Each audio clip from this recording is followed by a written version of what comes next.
Hey everyone. Hi. There we go. Hey. So, comparing yourself to others, I used to think that this was something that just that's how the brain worked. Like that's how you just live your life. Like it's something I did my whole entire life. All the time. And I just thought this is we're human beings and that's what we do. It's just there's no way around that until I stopped comparing myself to others. I'm like, oh my God, I'm totally different. What happened? Like, I didn't even try to make that happen. It just happened. And so I wanted to share what I did, like the things that I did focus on that made that this was just a side benefit, even though it's a huge side benefit.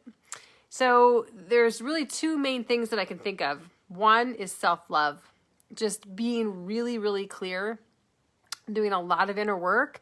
I'm just loving myself and really just being able to like write that down every day and journaling and doing meditations and so forth, things like that really empower me to love myself more.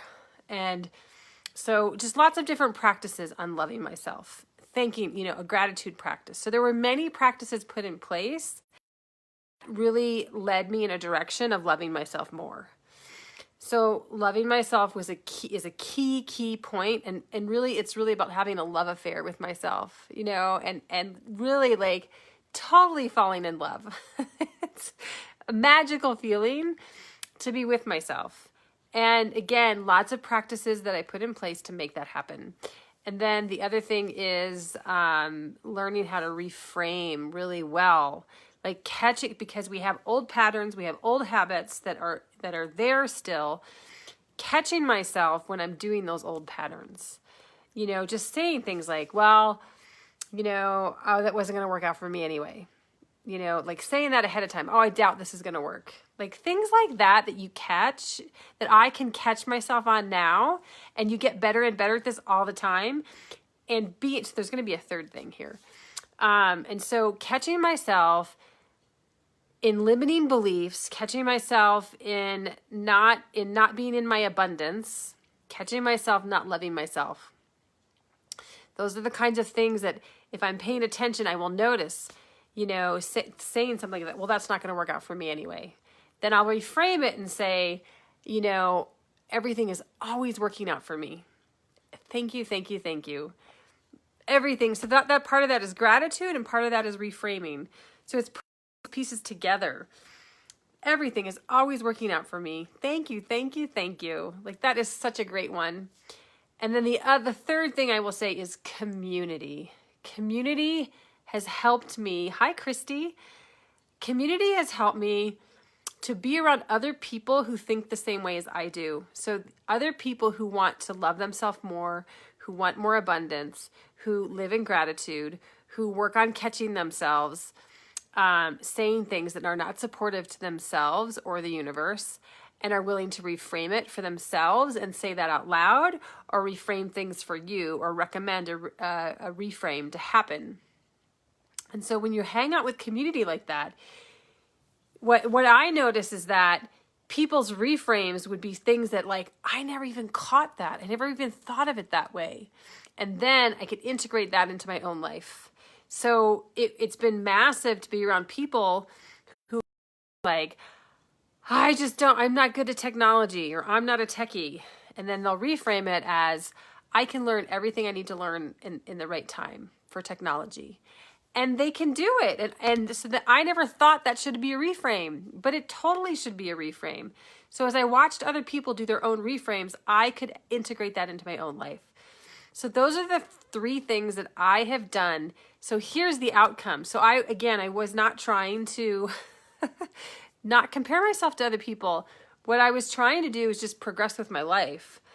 And then I just started noticing when I was in situations where people were having massive success and they had made massive changes in their life, I would look at that and I'd be so happy for them. So happy for them without comparing myself to them. And so then I noticed like, wow, I am so different. I'm so completely different. And comparing ourselves to others does not have to be part of our lives. It can be completely erased from our brain. All it is a brain pattern of thinking that we're less than. And we get into the pattern of doing it, and we do it over and over and over again. And we don't have to do that. Hi, Olga. And so I'm wrapping it up here, so you might want to start from the beginning. Tell me the kinds of things that you compare yourself to. Do you compare yourself to people that are in your family or friends? And what are the kind of things that cause you to compare yourself to others? It can truly be eradicated from your life. And maybe I'll break it down further in another Facebook Live or a couple different ones, because again, there's lots of details that went into me loving myself more. And that's always a journey, but I've made huge progress. And so you can too. This only took me a couple months to do this, really changing my life completely in a couple of months by doing regular practices. Incredible. So I highly recommend loving yourself more, learning how to reframe well, and finding your community that is also high vibe, focused on gratitude, focused on loving themselves more, focused on growing and abundance. So I hope that was helpful. I'd love to get your feedback. What have you done to work on comparing yourself to other people? I'd love to hear that. So have a great, amazing day, and love to hear your feedback. Thank you, everyone. Bye.